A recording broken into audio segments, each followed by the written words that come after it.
Hey, this is David Chokachi. I just did this fantastic interview with Zaya from MovieJunk. We talk about my time on Baywatch, my latest film, President Down, available now on Tubi, and my upcoming project, Married Alive, where I produce and star in this incredible film, and also my involvement with the amazing organization Wings and Rescue. Check it out.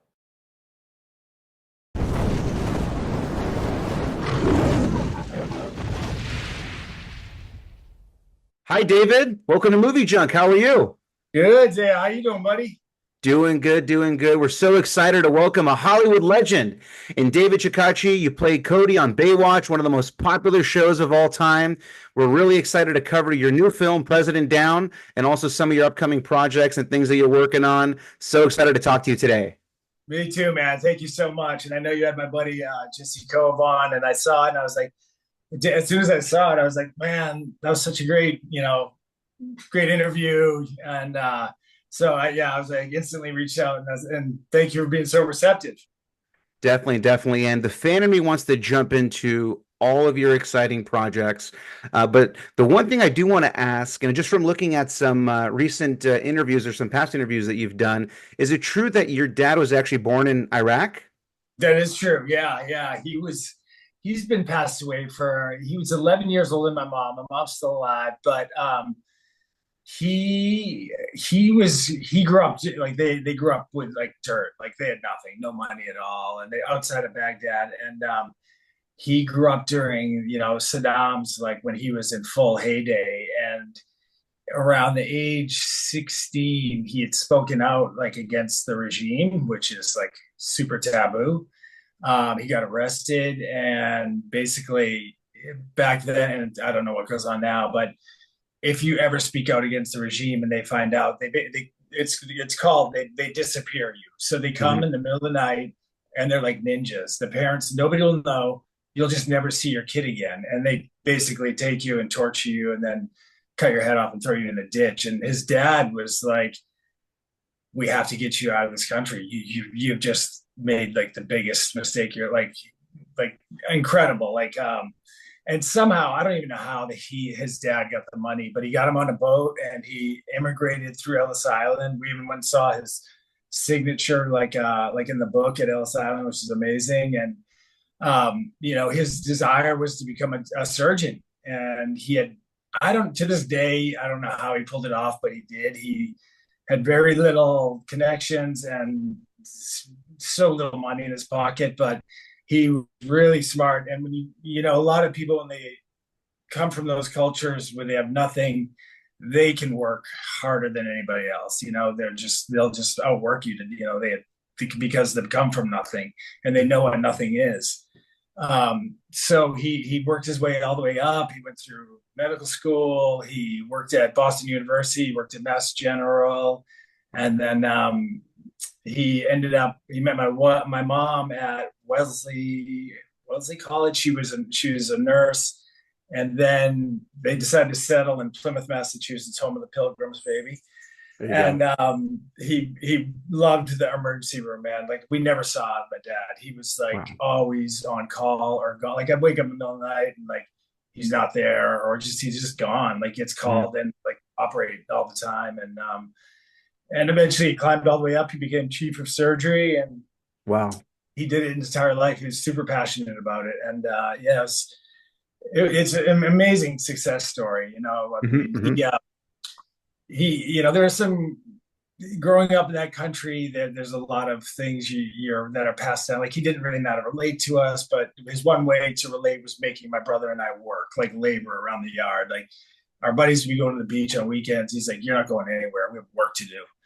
And we would work all the time. And we had jobs as soon as we were tall enough to like push a lawnmower. My mom and him were like, just like, it was adamant. We never stopped having a job, like from seventh grade on, like always. And I taught sailing, worked construction, but so he taught us some amazing things. Yeah. Amazing. So really small world. So both my parents were born in Iraq. What? Baghdad or in Baghdad. Yes. You're kidding. Both my parents. Yep, absolutely. That's why I was like drawn to. I was like, we have a little bit of a connection there. Yeah, both my mom and dad were born in Iraq, specifically in Baghdad. I'm actually of Assyrian heritage, which is pretty popular in Iraq. No way. Did they immigrate here or? Yeah, I was born in the States. Okay. So yeah, I was born here. I think my dad came in the 70s. My mom came uh, end of 70s, early 80s, and then I was born here in California. So when I heard that about you, I was like, man, we have a little bit of a connection there. Dude, I'd say more. That's because I meet very few people, who like it just doesn't happen. That's amazing. We might be cousins and not know it Who yet. knows, man? Who knows? Definitely super exciting. And also too, I mean, I really want to jump into, is it true your first acting role was actually Baywatch when you joined season 6? Yes. Yeah. I had done commercials and some national commercials and but that was my first like real deal thing. Yeah, for sure. Yeah. So when you joined, I mean, the show already was established. We actually interviewed another Baywatch alumni, Vanessa Angel, who was on one of the earlier seasons. I don't think your characters ever crossed paths No. later on. Yeah. So you actually joined during season 6, and that was during the big Bash of the Beach. Hulk Hogan was on during that season as well too. Yeah. We had Hulk Hogan. I think my first episode, we had the Beach Boys. We did a fundraiser that benefited us. It's all about water quality testing, and the Surfrider Foundation was the money from the Beach Boys concert was going to them. And it was really cool. Is that from that moment on, I met the people who run Surfrider, and I've been an ambassador for them ever since that episode, which is kind of crazy. Yeah, really So we're involved. So were you recruited? Did you audition? How did you land the role? It was, I mean, my whole story even getting here was like, I had studied and all this stuff back east too. I won't bore people with that, but I had set up an agency. It was really small. It was a modeling agency called Hero, and they had a commercial division and a small theatrical. And I set that all up just by sending like my whatever back then. I was modeling, like doing like Reebok ads, and so they signed me without even seeing me. And then I get here like 2 days. I get here the Saturday night before the Northridge earthquake that kicked off on Monday morning at like 3:30 in the morning. So I was like all set and fired up, and I'm staying at my friend's brother's. My buddy from college, his brother lived on Larrabee above the Viper Room, so we were there. And even weirder, this is crazy. If you're a movie, are you a movie junkie or a buff? Yes. Okay, Yes, yes. It's not just the name. have you seen Robert Altman's Shortcuts?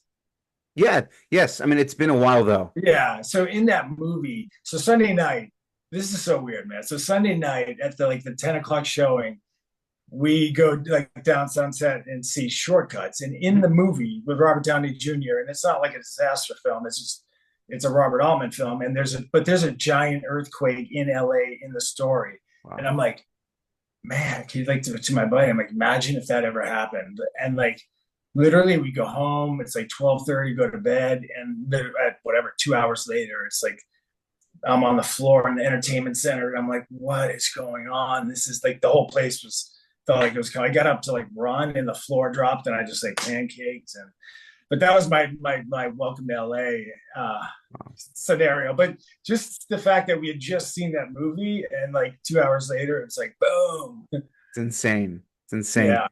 So did you have, past experience, working obviously in the oceans, beaches? Like, were you doing your own Yeah. So I stunts or- grew up, my mom grew up sailing, and then she passed that kind of on to us pretty hardcore. We started really young.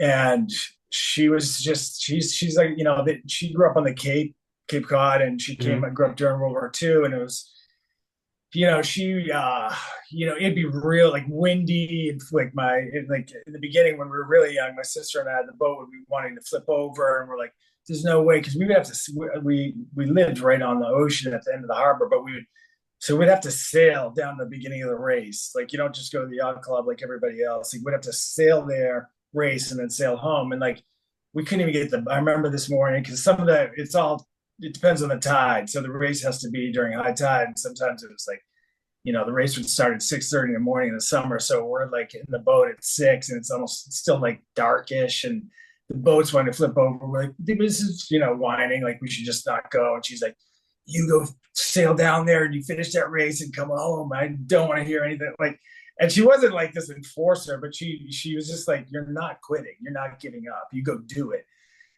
So I ended up growing up sailing, and I taught sailing, and then became the head sailing instructor. I went to the Junior Olympics and windsurf and triangle racing, which was pretty amazing. And I also raced another kind of boat called 420s, which is a 2-man really fast boat with a spinnaker and a trap. And I went to nationals in those multiple times. And so I grew up, we lobstered. I became a certified scuba diver when I was 13. I was on a swim team. So things just lined up, for that character. Because the character was Cody was an Olympic hopeful Yep. Swimmer. So for an actor, you can't go, okay, I'm going to go train for 2 months and figure out how to look like an Olympic. It takes like years to like swim pretty effortlessly, even if you're just doing freestyle. Like, so luckily I had all this water experience. Plus I was certified in first aid and CPR, and I brought all that to the show. And yeah, they just couldn't find the character. I remember getting the audition, and I worked with my coach on it a ton. And I walked in the room, and the casting directors were like, they had seen, like, I think they were at the end of their rope. And the writer was the executive producer's wife, Deborah Schwartz. And she just had this specific look or kind of embodiment, persona in mind. And they just could not find them. They'd seen like 1,000 guys. And when I walked in, their heads were down. They were just too, like, they were burnt, the casting directors. And I walk in, they look up, and they're like, holy shit. I was like, what? They're like, please. First they go, you are the guy they've been looking for. Wow. I was like, what? She's like, you are exactly what they're looking for. Please tell us you can act. And I was like, oh, yeah. I got this. And then 5 more auditions later, and a swim test, and an audition. You audition with Hasselhoff and a bunch of executives, and Hasselhoff's trying to just totally mess you up while you're basically doing your like a studio test at that point. And there's 40 executives in a horseshoe room, and I'm reading with him, and he's just messing around, dude. Like, and then they're making me do the scene again after and I'm like, really, man, you're just kind of like, but that was him, he was just amazing. But yeah. I mean, this was the most popular show, I want to say, at the time, right? I mean, you're going from, relatively unknown to being, a star overnight, right? I mean, this is internationally, it's not just a show that's popular in America, it's popular overseas. I mean, everyone was watching Baywatch. I don't know if there's something like 1 billion views that it was getting. I mean, it was something insane, right? Yeah, I actually know this because of the documentary did. It was 1.1 billion people were watching it per week. And at that time, there was only 5.5 billion people on the planet. So it's insane. A fifth of the world was watching the show. Yeah. Like, people on the Amazon would fire up a generator. They found all these weird stories, like, from around the world, and people tuned in, man. And everywhere I've gone to like the most remote places in this world. And I swear, and people have been like, I went on a rafting trip in Chile, and we were in this tiny fishing village, but that's where the customs was. And the customs guy was like looking at my passport, and he's like, I'm like, oh no, is he like, something's wrong? And then he's like, Baywatch, oh my God, can I get a picture? And it's cool. I don't think there's ever been a show that's penetrated the global market, and I don't think there ever will be now, because it's so saturated. But we were everywhere, and it still is. It's still going. Yeah. Yeah. I mean, we got the remake not that long ago with The Rock. Were you asked at all to be a part of that, or? No, just Pam and David. And the bummer about that is, and nothing against The Rock and Zac Efron and what they did. It just, at the very same moment, I had been pitching every 6 months. I'd write to one of the creators, who's a friend, and I'd be like, why aren't we rebooting the show? Everybody from the 90s has rebooted, and they're super successful. Yeah. Finally, like, CBS was super serious. I went on it was me, one of the creators, and like the head guy of CBS. We were location scouting in Malibu, and it was either Baywatch or Magnum PI. And then that movie came out, and in the eyes of everybody, it just smeared the Baywatch franchise, because it just had nothing to do with what being a Yeah. lifeguard is. They could have been in that movie. They could have been like what, anything, but like it had nothing to do with the heart and soul of Baywatch, and it ruined Yeah. the brand for like 2 years. And after that, like CBS was like, "Sorry, we can't touch it, no way." And Yeah. then the executives like, "No, we can't do anything for at least 2 years." And then it just Yeah. kind of fizzled out. And then recently, I think in the last couple of years, Fremantle's the company that owns it. They've been seeing a giant uptick in people around the world watching the original show again, and Yeah. so they're in the process of doing a reboot, and it was going to go to Australia for financial reasons, but because of the fires, there's a good chance it's going to shoot here. And if it does shoot here, there's a good chance I will be in it. I mean, I'd love to go back and reprise my role. I wrote this whole arc where my character's been, and this great thing, and so we'll Yeah. see. Just they're having a hard time like finding the right writer, and I don't know when it'll happen. I think Netflix would be a great landing spot for Baywatch. I think it would do great. I mean, look, like you mentioned, a lot of these shows from the 80s and 90s are being revived. Cobra Kai, just as an example, right? Yeah, I mean, So who I would have think, thought that would just be like as a reboot would be that as was it more popular or was it like I oh yeah, I mean mean the phenomenon is crazy, right? And they're still yeah, talking spin-offs, and we just got a new Karate Kid movie a few months ago. So that yeah. we were just talking about this with Jesse. I mean, like we don't know a franchise that's revived itself 40 years later, quite like this. Yeah, exactly. So like I feel like these guys like I don't know like they're just like dropping every minute that ticks by. I'm like you guys are losing. Like it can be especially with like cameras nowadays. Like back in the day, it was like Oh yeah. we had the giant cameras and the giant lights, and it was very kind of you didn't have a lot of freeness as an in terms of like movement and stuff. And now with the technology and drones, you could make the thing look so bitchin'.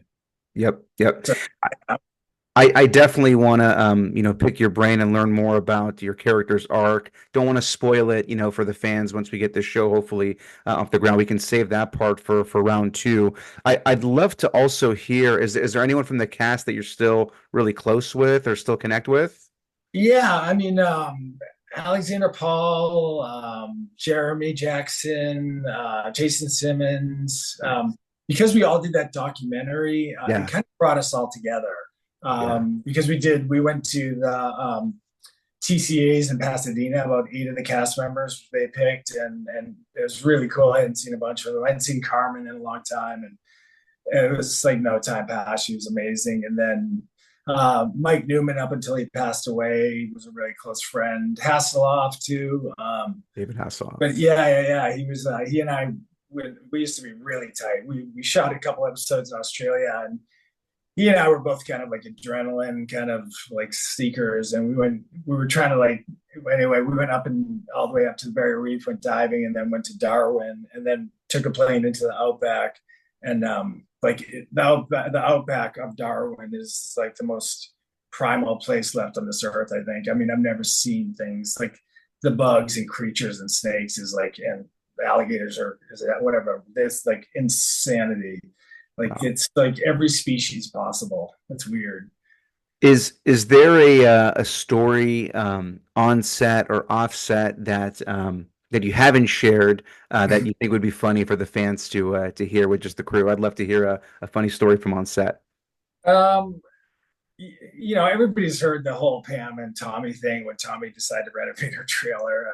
So that's like redundant, but Yeah, um, no, you're not. I mean, just the typical. Like it was like for me, it was a dream job, man. Like, yeah, people like would complain, but I'm like, I'm going to the beach and spending 6 hours, or I mean, 12 hours at the beach. And, we had two units. You're either shooting A unit, which is dialogue, or B unit, which would be all the action. And, yeah. and once they saw my skill levels in the ocean and also driving boats, which not everybody can do, and wave runners, and they just started writing elaborate rescues for like myself. And like, if it was like Numi and I, because he was the real deal, I mean, we would do these amazing things, like a super complicated rescues with watercraft. And I'd probably just, if anywhere we'd go, if we were shooting at the beach, all the crew, everybody would be surfing at lunch, and they'd be like, come on, Chokachi. And the sound guy, Hal Whitby, he's since passed away, but he was the first one to give me a surfboard. And I started going with them. It'd be like I'd either be surfing with them or Numi would be like, "Come on, Joe, we're going training on the prone paddle boards." And he was just a beast, man. He would just be kicking my ass. But I would always use that lunch either go surf with the crew or go train on a paddleboard. And then you come back in, you already put your lunch aside, you shower off real quick, and you pound your food and go back to work. Mm-hmm, So mm-hmm. yeah, it was amazing Yep. job.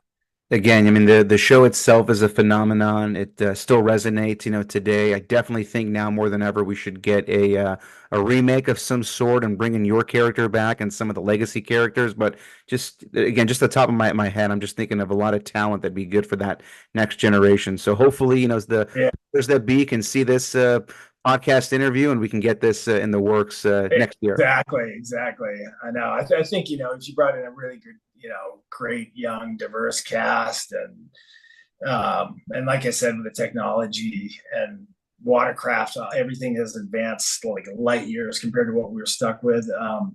It could look insane. It could look Mhm. like just high speed. Really, really beautiful. Yep. Yep. I do want to jump into you have a lot of exciting projects, but your most recent project in President Down, which is Yeah. available on Tubi, pretty much anywhere where you got a streaming device, Tubi is available. It's free. You can watch it right now. I really enjoyed it. We just had an amazing interview with Jessie Kove, who is just amazing all around. Love this performance. Your character actually recruited his character into the Secret Service. Deals with basically it's in the cybersecurity space, right? Compromised pacemaker, and it's the president. The stakes are really high, $100 million ransom. Really excited all around, and I think fans are really, really going to enjoy it. I'd love to hear first. How did you first hear about this project?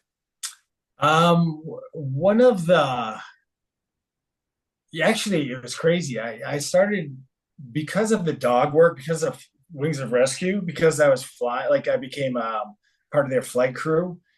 This line producer was a dog for that movie specifically, was a crazy dog advocate, and Wow. he had seen some of the things that were like some of my reels, just advocating for Wings of Rescue and seeing me like flying with dogs.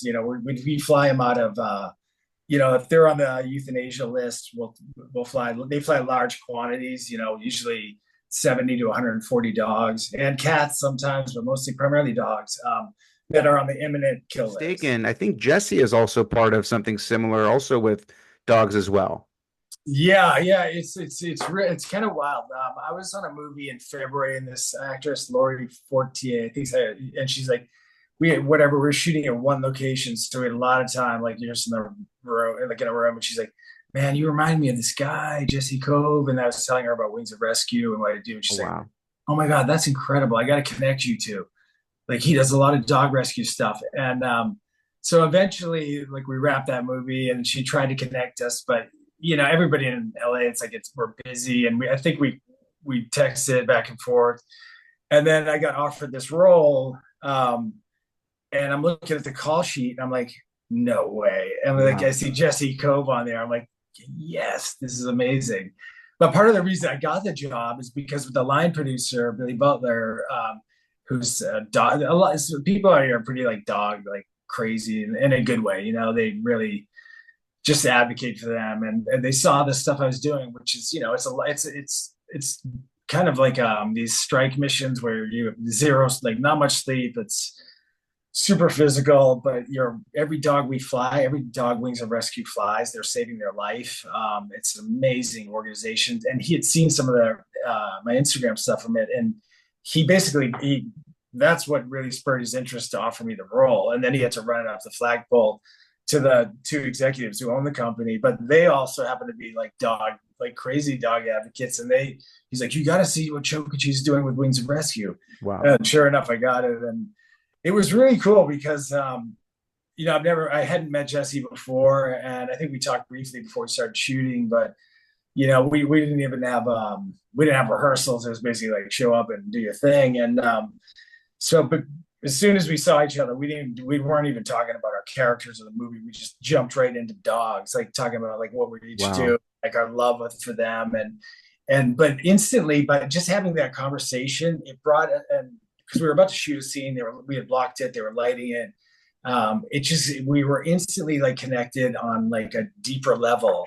And there's this weird, like, I just felt like I knew him already, which is an amazing thing to happen. And like, because normally, you want some sort of relationship with the actor, like at least a couple of days, and like getting to know the people you're supposed to have worked with at Secret Service, and but we just didn't have that luxury. And but the fact that we have that passion for dog advocacy and rescue, it just allowed us to like connect like that. And then we go in to do the scene, and it was like, when I look at that scene, it was like the first one we shot. It was like we've known each other forever. Like, I'm pretty critical of the stuff I do. You know what I mean? Yeah.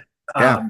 So yeah, and he's an amazing guy. Like, he's an incredible actor. He's super generous, and just humble. There's not a lot of people who are in kind of, I mean, just actors in general. Like they can be difficult, and they can not be a lot of fun to be with, or on set, it's all about them. And he's the opposite. He's the most generous, like, human being I've come across. And we instantly bonded. We're like brothers now. Like we're like, just, yeah, we're on a mission together. Yeah, and I was echoing that same chemistry. I was like, I'd love to see the two of you work in more projects together, because there was a lot of chemistry, right? It kind of reminded me a little bit of Trotman and Rambo, right? Yeah. I was getting those vibes with your guys' characters. We actually well, it depends, I guess, how the movie does, but we have an idea to do a prequel. Like, so you see my character and his character, and kind of how I recruited him, and then kind of, I won't spoil it, but there's a good twist, and kind of what goes on with my guy. So that's one idea. And then we do have we're trying to do something in the world that we're both passionate about, but we just, it's a tricky thing. People don't like seeing the harsh reality of what's happening, at these shelters. And this is not the shelter's fault, really. I want to say that because I was ignorant to that. I thought it was the shelters were, why are they killing so many dogs? And they don't have a choice. If they have 100 dogs, but they have resources and space for 90, they have to euthanize 10. It's just, and that goes on every day. And California, Texas, and Florida are the three worst states. And it's people, it's human beings, basically. It's breeders, it's overbreeding, it's people who got dogs during COVID and then were like, you know what, I don't want this responsibility anymore. Can you take the dog? And they just drop them at a shelter, and they think something magical is going to happen at a shelter, but they don't know. The reality is it's a tough thing, but people don't really like. When I noticed, even like if I post kind of the harsh reality of some of this stuff, I see my followers like drop off. I'm like, oh my God, that makes me sick to my stomach. Like, I want to cancel social media. Like, that's just like, you guys can't tolerate some reality of what's, but I don't know. So this girl who's a friend, she's her name's Kat. She's got her own podcast. She was like, you got to stop posting so much stuff about dogs. But I was like, I'm not going to. I don't care if I go down to one follower, and one follower cares, because there's actually, the flip side is a lot of people are, they see the work I do, and they Wings of Rescue like recently offered me the title of flight crew leader, which is an amazing like kind of like title. And I've been to Puerto Rico. We were in St. Kitts recently. I've been all over with them, and it's incredibly personally like rewarding. Just I get to, the plane is a shelled out cargo plane, and I'm laying on the floor. The president of the company, Rick, usually sits, there's a one seat behind the pilots, and then there's about like a 4x4 section, and then it's dog crates, and they're just facing you. So I usually pull some dogs out during the flight to comfort them and lay with them on the ground. And that part's amazing. And then we're dropping them off at shelters, partnered shelters around, like, so the East Coast has a lot of room, the Pacific Northwest, those places have a lot of room. And they also, people in those areas want to adopt a rescue, and they just don't have them. Because a lot of the strays can't survive in the cold. So that's why they propagate down in these warmer climates. But that's cool. I wouldn't change anything. I mean, the work that you're doing. I mean, there's dogs that are being saved because of the work that you're doing. One of my favorite dogs that I'm a big dog lover. I have a Frenchie now. I mean, he's probably going to jump in at some point. Uh, Nice. but one of my favorite dogs that I've ever had was a dog that I actually rescued. It was a dog that I actually took to the shelter because I found it. It was a pit bull that I found. I didn't have the means to take care of it because I already had two extra dogs, but I wanted to at least get it off the streets. And I took it to a shelter, but it was one of those ones where it was nighttime. It was like a drop off place. And the whole night I was thinking about it, thinking about it. I was eating dinner and I couldn't get my mind off of this dog. I ended up going back and taking it. And it was my dog for 15 years. Yeah, dude, that's a Yeah. fist bump over the. Where is that? Let's fist bump. Oh, good for you. I ended up, and again, I was thinking, I was like, what are they going to do to this dog? I'm rescuing it, but like, what happens to it like now? And I was like, I couldn't get my mind off of it, and I went back and I took it, That's and awesome. it was my favorite dog, most loyal dog that I've ever had. So Yeah, that's what people don't get when I some of our friends they'll buy a purebred lab and spend 8 or 10 grand. I'm like, dude, just go like, please take your family, go to the shelter, and you'll see purebred everything. You'll yeah, see when you adopt or rescue, there's a loyalty factor that does not happen when you buy a bred dog. It's for just sure. they know you've saved them from something. Like here's a I guess I'll show you our newest if you can see her real quick. Can you see Oh yeah. little bear? Little bear, what are you doing? Oh Oh, wow, what a beauty. hi. That's our number two. And then the number one, the first one's right there. He's Trooper. Man, they didn't even bother you at all during this podcast. They're just Yeah, sitting quiet. they've already been on a hike, so they're beat.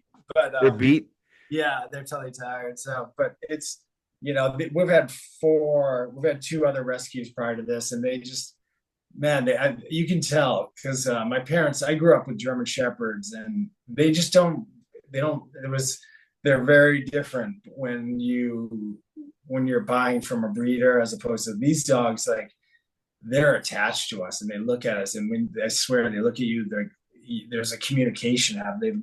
They know you've done something. Like Yep. they know you've saved their life, and they're incredible. Like just their loyalty and the amount of love they want, they give back. It's unprecedented. One thing that Jesse and I were also talking about was just how good a shape that you're in, and I want to know, is it true? Because he mentioned that you were doing yoga in between takes. Is that true? That is true. I always bring like especially if I know like a lot of times you'll be on set and maybe we're gonna shoot, I don't know, let's say 10 scenes that day, and maybe you're in all 10, or maybe you're in 6 out of 10. So you always have gaps of time if you're not in all. And I always bring I bring bands, I bring some weights, I bring my yoga mat. And one day it was hilarious. I grabbed Jessie and it's a Gia, the female. Is that how you pronounce her name? Hmm. Gina Vittori? Yeah, Gina Vittori, yeah, who's amazing in the movie. By the way, Nick Lyon, the director, you know, he was like, he was one of those directors. I was like, when the DP was not really like going fast enough or like just like thinking ahead like everybody else, like he's like, come on, man, like we have we have so many days, like you got to stay with me, you got to keep moving. And he just had such a great vision. He's a phenomenal director. But the entire cast, Lorenzo Lamas was in it, and I hadn't seen him in years, and we got to rekindle our friendship. Gail O'Grady, everybody was just phenomenal. It just brought their A game, and it was cool. So one day I grabbed Jessie, and then Gina I was like, all right. And Jesse's like, well, I haven't done much yoga. And so we're out in the parking lot, and his buddy was filming us. Like, and I'm like, I'm just going through this whole routine. And then Gina comes running out, and she's like a full yogi. She's like, I'm like, oh, damn, girl. But yeah, man. I have a whole combination of things I do. Ice plunge, sauna, get up really early. So that's the secret to the chemistry is don't rehearse, but do yoga. Yoga and talk about dogs, and you will be bonded. And then you'll be like, wow, man, those guys, it looks like they've known each other forever. You know what I mean? And So this film as well had some really, really good action sequences. I know we're not going to get into spoilers, but you touched on a pretty intense scene. We'll call it the airplane scene. And we were Hmm. actually talking with Jesse. You know, he had his own kind of like Mission Impossible type of moment there too, right?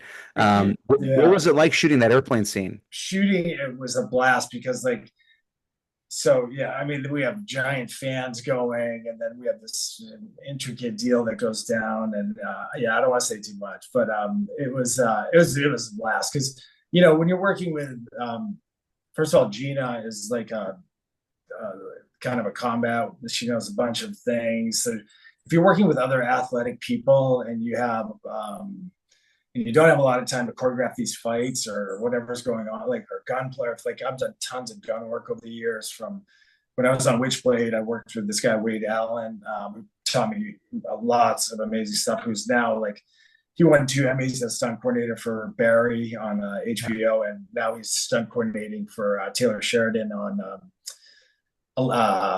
what's it called, Landman, and Man, the other man. and Landman and the what's the other spy one? Oh, Lioness. INS, yeah, he's a stunt coordinator on both of those. He's amazing, but um, he taught me all this gun stuff leading up to playing this role on Witchblade because I was playing a homicide cop and I wanted to really get it down. And so when you have like years of experience of doing, on camera fights and gun work, and then you kind of show up and your fellow castmates also have experience and they're athletic, you can get it down really quickly and make it look really good. So luckily, like he's a big boy. He's fit and he's athletic, and Gina Yeah. is like she's a force. That girl. Yep. Yeah. Yeah, no, definitely. I mean, this movie's got some amazing action sequences, great fight scenes. And yeah, just what you mentioned about Jesse as well. You know, this was our second time interviewing Jesse. We actually interviewed him a little over a year ago when he was during his film Taste of Love.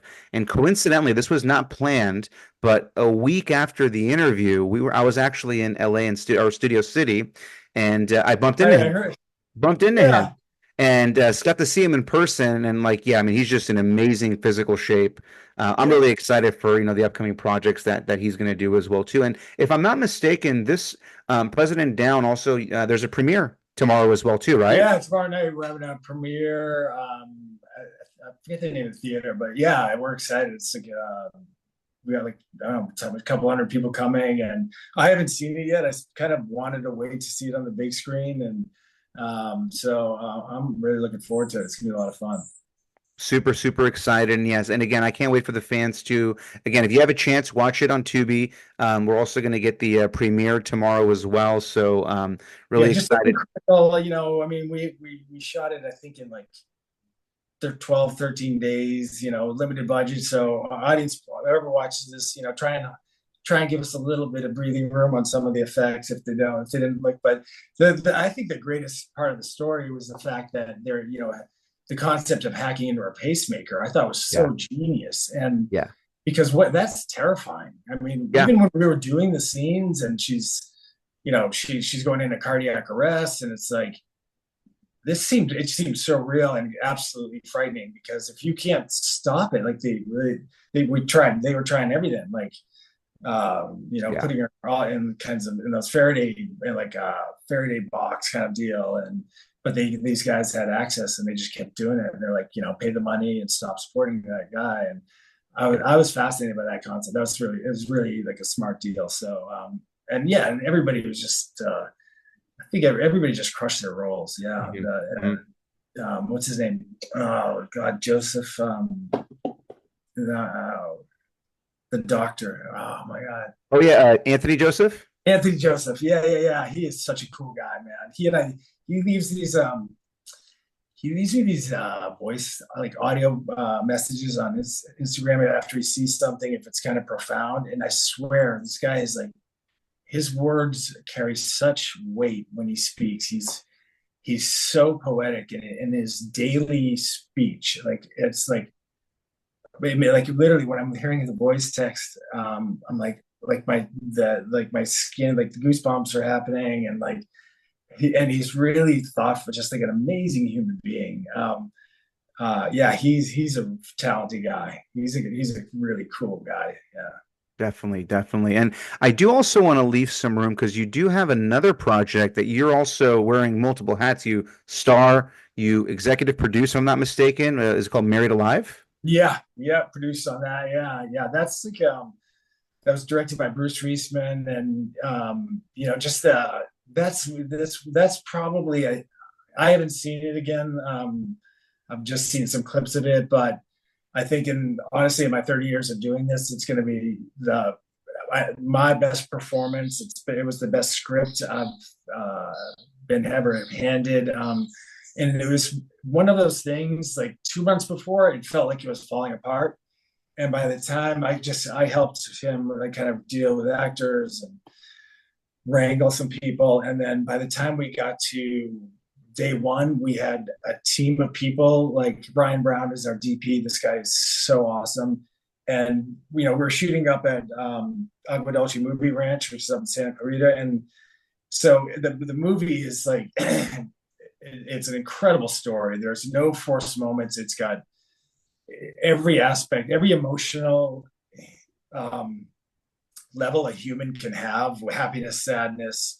My guy has like PTSD from an event he experienced in high school, kind of, and he's a firefighter. But it's a love story, and it's about basically how far would you go to save your kid, and basically how far would I go to save my child? Because it's not really a surprise, but the car run away to our cabin before he gets married, and I'm going to be by myself the first time I lose him. We're both firefighters, and the Jeep loses ground, flips, and he gets pinned in a riverbed, and then it starts raining, and his legs are crushed, and like it goes on, and like the stakes just climb, and so we started shooting. We have to do I have to do this fight scene, and we're inside of a cabin, and in the beginning of the movie, like 115 degrees, I'd say, outside, and we knew the progression of the movie that towards the end would be shooting at night with rain machines. So they're like, you're going to want layers for sure because you're going to wear wetsuits underneath. And so in this fight scene, obviously we shot it out of sequence, but I'm like, I have like a down coat, then another layer, and man, we did this fight for 6 hours. Me and Todd Jensen. Oh my God, no! Oh, I'm blowing his last name. Anyway, Todd is amazing. But we did it with like no stunt doubles. Aaron Forrest directed the scene in it, and I grew up wrestling at a really high level in our high school at Tabor Academy, and I also used to. There was a period of time where we were into headbutting each other, like headbutting dudes, and so I wanted to like make this thing savage because I go into my cabin because there's a landline and I need to like call for help. I can't get the Jeep off him, and there's a guy in the cabin, but that scene was like 6 hours of that. Like at the end of it, I probably lost like 10 pounds of water weight, and I mean I was just delirious because we were just going for it. It looked amazing, and I think it's like people when it comes out. I think it's like I'm a movie buff, man, and I haven't seen anything that'll keep my attention. I honestly like. I'm excited to see this. I'm excited to see Yeah, this. I think it's gonna be like it's gonna explode. People are gonna like because there's so much heart in this story, Mhm, and there's mhm. not one forced moment. The writing is phenomenal. Everything, the score, and it's rare. It's just when you get a crew and a cast and you're shooting in extreme weather. And when we shot the rain, all of a sudden, like at night out there, it was probably 40 degrees. Wow. So, and the rain machines had cold water in them. So once you're wet, man, like it was like, even though we had wetsuits, you were frozen by the end of 2 minutes of a take. You're like, you're shaking uncontrollably and you have to reheat. But usually, on movies where you're shooting in those kind of conditions, you hear like some of the crew going like, man, I'm so tired of this, or this sucks. And not like, I think we shot for 23 days and not once did I hear one person like complain or moan about like being in that environment. And the synergy of everybody from the food truck to everybody, it was like everything just lined up. And it's just rare that happens in your career. I feel like it's happened a couple times, like Witchblade. I feel like that was a very special, really well written show. And this happened to be one of those movies where everything just lined up at the like boom, and it had literally the best experience of my life. And I think I give the best performance because it was such a dynamic role. So yeah, I'm really excited for that. I'm equally as excited as well too. And I think you mentioned this is going to have an October release date. Yeah, I think once at the end of this week, they'll have a screener that they can send. They have three streamers, like kind of I can't say who they are, but like the top ones who are all kind of very interested in this thing. So it's going to end up somewhere really good. It's not going. Awesome. It'll be front and center somewhere. And Awesome. yeah. So definitely we might have to come back on and do another thing for that, man. We're going to use that as a segue for round two. David, I Yeah. want to be respectful of your time. I got so many Thank you. questions that I want to keep I know we asking, can go all day, but man. we'll save it for round two. I want to just first of all thank you for coming on our podcast. I've been a fan long time, long time. So I was doing my best to keep my inner fan inside. But no, thank you Oh, thanks. for coming on. Really looking forward, obviously, for fans to see President Down. Also, Married Alive in your upcoming project scheduled in a few months. But just want to thank you again for coming on Movie Junk, and hopefully we can do this again soon sometime. Absolutely. And if you can put it in the notes, wingsofrescue.org, because all their work, like that stuff is so important to me. It's like, I feel outside, like once in a while, like Married Alive was special. Like at the end of every day, I felt like, wow, this is incredible. You have that feeling inside of you. But a lot of times you do movies and you're like, yeah, this is okay. It is what it is. But I love working because every time you're on set, you're moving, you're always learning something new. Mm-hmm. I always learn something new, and playing different characters. But every time I do a Wings of Rescue flight, it's like it's so special. So and their whole operation is run by donations. They pay for the plane, they pay for the fuel. So if people are interested, please go to wingsofrescue.org and check them out. They don't even have a brick and mortar. It's a small group of people who are like tirelessly working and really advocating and rescuing dogs and cats. And even during the Texas floods, they were flying. So anytime, even like the president is like, "Hey, I hope you're available because hurricane season is coming," and they'll go set up and for like a month and fly in and out. And every time so during the Texas floods, they were flying in humanitarian aid and also veterinary aid and dog food and cat food. And then they would take as many dogs and cats and fly them out to, again, create space for displaced animals. So I don't think there's another organization out there that's doing what they're doing. And, because they're going into disasters and it's, dogs unfortunately are an afterthought when it comes to like even that Palisades fire. I mean, of course, everybody worried about their own life and their own house, but as soon as you have a minute, you start thinking about what's happening with the dogs and did we get our dogs out or and so the fact that these guys go into active natural disasters when they're happening and they land and they fly, they're not just they're bringing in aid and then they're flying out dogs and they'll do it until it's like they can like kind of gain ground. I think it's just exceptional. Definitely, and we're definitely going to share the links to Wings of Awesome. Rescue. Thank you so much, man. I think also too, I think what we'll do is I actually want a Wings of Rescue t-shirt. So I'll trade you a Movie Junk shirt. I'll get your size and I'll get a Wings of Rescue shirt. Okay, what size are you? Probably double XL right now. Okay, double XL. Okay, I hope you're jacked and it's not because no, but you send me your address. I'll see. I'll get a few of them sent up to you for sure. Thank you so much, and we'll equally send you a couple Movie Junk T-shirts as well too for the fam. David, thank you again so much. Looking forward to sharing this with the fans, and have a great time at the premiere tomorrow. And we'll talk soon. Okay, man. I really appreciate it. You have a great day. Thank you so much. You too. Bye. So.